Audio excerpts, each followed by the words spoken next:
Breaking news, the world has spoken, well, at least the soccer world has, and they choose the embattled FIFA president, Sepp Blatter, as their fearless and disengaged leader.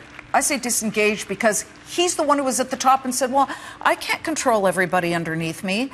Well, he gets this for the fifth time, elected 5 times, voters ignoring the corruption scandal that has rocked his organization this week.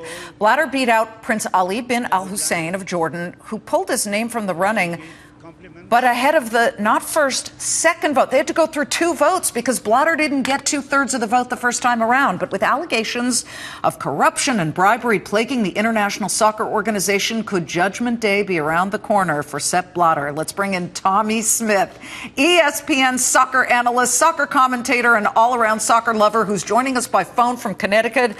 Tommy, what must you be thinking right now? Sepp still in charge?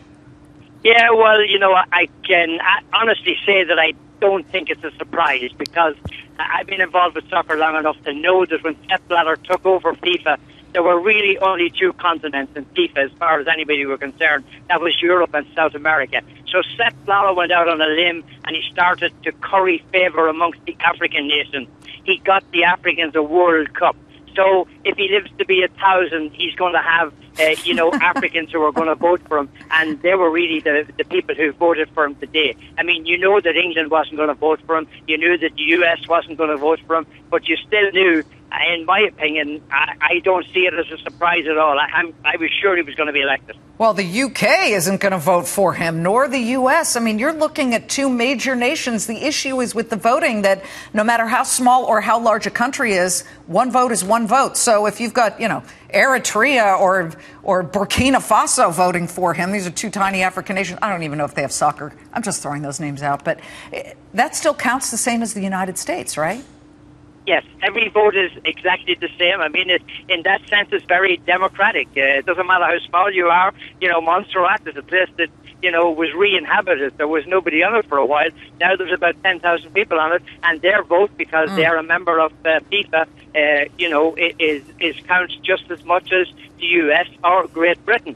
I mean, the other question that somebody should be asking, I think, is why is there not a time limit? I mean, if there's a term limit on the U.S. presidency, surely there should be a term limit on FIFA's presidency. Wouldn't that be an easy way to control things? Sounds like it. Sounds like it. Tommy, is he fit to run FIFA anymore? And I know I'm putting you in a tough position because you cover soccer, and who knows, this guy could somehow underhandedly try and shut reporters out who ask the tough questions, but you're an Irish type. You can handle it. What do you think? Does he deserve to be running this organization?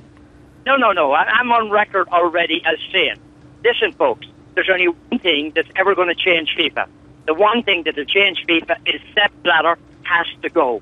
Sepp Blatter can't sit in his ivory tower for the rest of his life and let all the corruption still go on around him. Because you think things are going to change just because a few guys in the US are going to go to jail? Not a chance in the world. It'll be still exactly the same. So until Sepp Blatter goes and until they build up a new executive board and until they get people in there that you can trust, they've got to get rid of the crooks. There's no other way to describe these people. They're in it for their own good. They're lining their own pocket with the fans' money. Amen, Tommy. I knew you'd call it like you saw it. And I'll tell you something, until the money starts getting pulled, until Coca-Cola says what Tommy Smyth just said, Sepp Blatter's got to go, ain't nothing going to happen. Good to talk to you, Tommy. Thank you so much. Thank you very much. Take care. There is an old saying.